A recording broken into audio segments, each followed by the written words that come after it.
Gente, mais um vídeo com informações importantes. Vamos tratar nesse vídeo da PEC do auxílio emergencial e vamos falar também sobre a liberação do saque emergencial do FGTS e da antecipação do 13º salário para aposentados e pensionistas do INSS, tendo em vista que alguns portais ainda continuam repercutindo essas informações. Fica comigo até o final do vídeo a fim de que vocês possam compreender todas essas informações.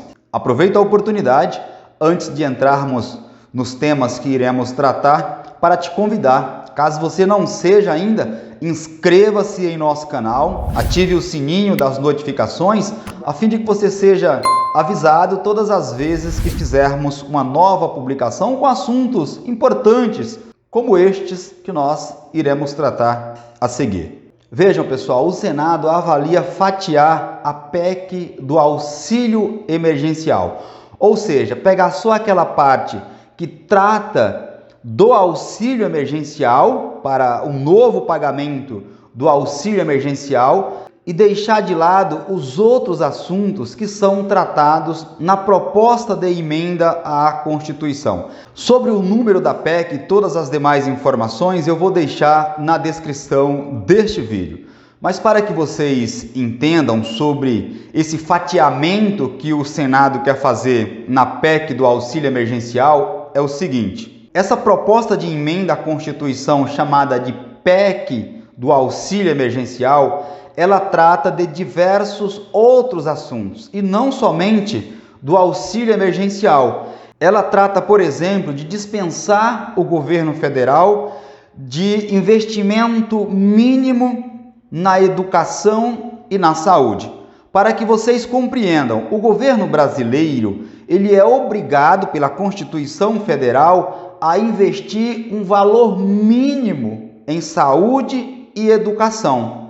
Essa proposta de emenda à Constituição que trata do auxílio emergencial, ela desobrigaria o governo brasileiro a ter que investir um valor mínimo em saúde e educação. E por ser uma alteração que irá ficar permanente no texto constitucional, certamente os defensores da aprovação dessa PEC encontrariam dificuldade para a sua aprovação exatamente por esse motivo, por desobrigar o governo de ter que investir um valor mínimo em saúde e educação. Ciente dessa dificuldade, o presidente do Senado, Rodrigo Pacheco, ele quer propor o seguinte: fatiar a PEC do auxílio emergencial, ou seja, vamos aprovar a parte da PEC que trata apenas do auxílio emergencial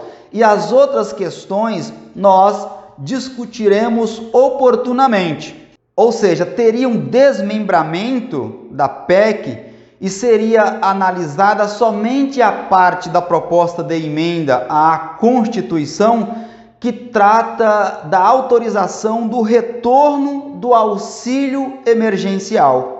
Ficaria para depois a avaliação dos mecanismos que tratam da contenção de gasto, como é o exemplo que eu dei anteriormente, de impor ao governo brasileiro que invista um valor mínimo em saúde e educação, por exemplo. Se esse fatiamento acontecesse, seria uma grande derrota para o ministro Paulo Guedes. Por quê? O governo não quer aprovar somente o retorno do auxílio emergencial. Ele quer também que aprove aquela parte em que o desobriga do investimento mínimo em saúde e educação. Diz o seguinte a publicação: o presidente do Senado, Rodrigo Pacheco, do DEM de Minas Gerais, disse ontem que a PEC emergencial está mantida na pauta da sessão do plenário de hoje, mas observou que há a possibilidade de que apenas a discussão da matéria seja iniciada, ficando a votação para a próxima semana. Então nós teremos a discussão iniciada ainda essa semana, mas a votação ocorrerá somente a semana que vem, sobre esse tema. Na parte que eu expliquei para vocês, diz o seguinte: Pacheco admitiu, se referindo aqui ao presidente do Senado, Rodrigo Pacheco, que pode ocorrer o fatiamento da PEC, aprovando somente a liberação para a retomada do pagamento do auxílio emergencial neste ano. Ficariam para depois as contrapartidas em relação ao ajuste fiscal. Nas palavras do presidente do Senado, não avaliamos isso ainda, mas eventualmente pode ser uma possibilidade, admitiu o presidente do Senado. Então, com isso, nós temos, pessoal, a possibilidade de uma aprovação mais rápida, mais célere sobre o retorno ou continuidade, como preferirem, do pagamento do auxílio emergencial para este ano, o que já era para ter acontecido. Tanto é verdade que o nome é emergencial, as pessoas estão necessitando com urgência desse auxílio. Sobre a liberação do saque emergencial do FGTS e a antecipação do 13º salário do INSS, desde o início do ano, que nós temos acompanhado a repercussão de matérias falando sobre a antecipação do 13º do INSS.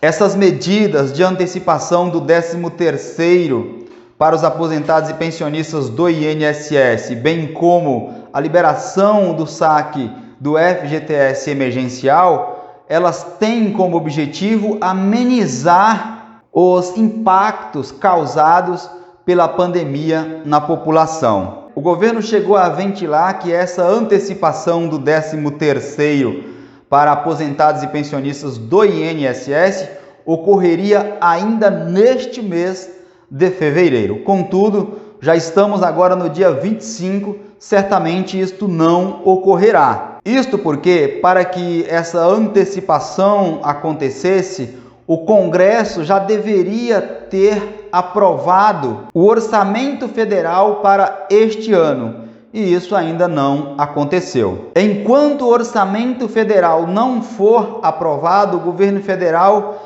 ele fica com os seus gastos limitados, o que inviabiliza o pagamento. Se bem que a antecipação do 13º salário do INSS, como o próprio nome sugere, já é um gasto certo. O governo vai ter que pagar isto, começando no mês de agosto.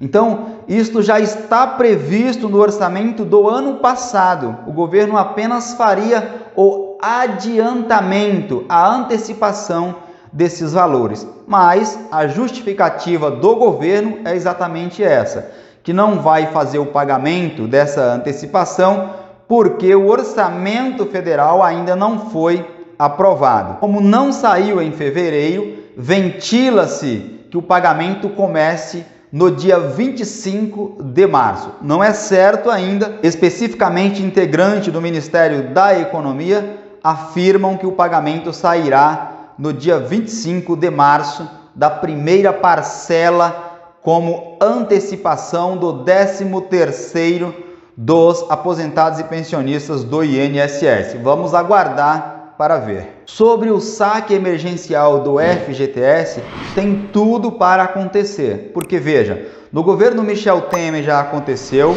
no primeiro ano do governo atual também foi liberado o saque emergencial do FGTS, porque são valores que estão represados, já existe esses valores sendo administrados pelo seu gestor, que é a Caixa Econômica Federal. Então, bastaria que o governo liberasse para os seus verdadeiros donos, que são os trabalhadores. Integrantes do governo têm dado como certa a liberação do saque emergencial do FGTS. Eu estou acompanhando todos esses temas. Saindo qualquer novidade, eu vou publicar lá em nosso blog VS Previdenciário. Primeiro, nós fazemos as publicações em forma de texto em nosso blog e depois, evidentemente, eu vou produzir vídeo aqui para vocês no canal. Tudo bem? Com essas considerações, espero ter contribuído com o seu entendimento sobre esse tema. Aproveito a oportunidade para te convidar, caso você não seja ainda, inscreva-se neste canal, ative o sininho das notificações, a fim de que você seja avisado, avisada, todas as vezes que fizermos uma nova publicação com assuntos importantes, como este que eu acabei de te apresentar. Do mesmo modo, deixa o seu like, o seu joinha, para o YouTube entender que neste canal tratamos de assuntos importantes para a sociedade. E por fim, compartilhe este vídeo em suas redes sociais e grupo de WhatsApp, a fim de que consigamos informar e, por consequência, ajudarmos o maior número de pessoas possíveis. Um forte abraço e fiquem todos atentos até a minha próxima publicação.